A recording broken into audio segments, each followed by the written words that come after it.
badminton.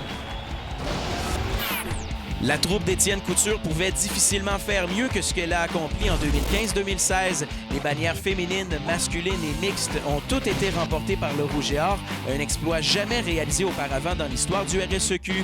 Si les femmes ont raflé un 3e titre de suite, les hommes ont triomphé pour la première fois depuis 2012 et Laval a gagné une première bannière mixte en 8 ans.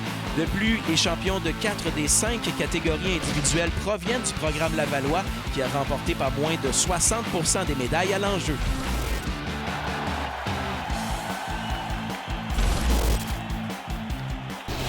Cross-country masculin.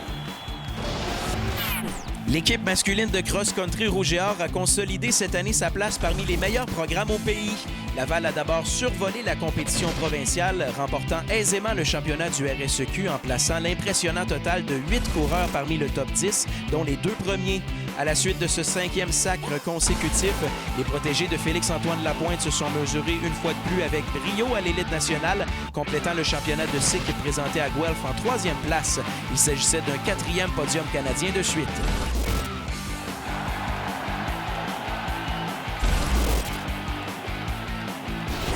Soccer féminin.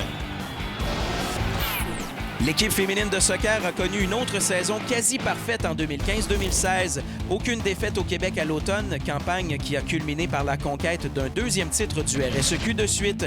Au championnat canadien, la formation d'Elder Duhart a subi une première défaite en 42 matchs en tir de barrage lors de la demi-finale, mais s'est ensuite relevé pour ramener le bronze à la maison, un 2e podium national consécutif. Les Lavalloises n'ont pas levé le pied lors de la saison d'hiver, maintenant une fiche de 6-1 en route vers leur 4e bannière intérieure de suite.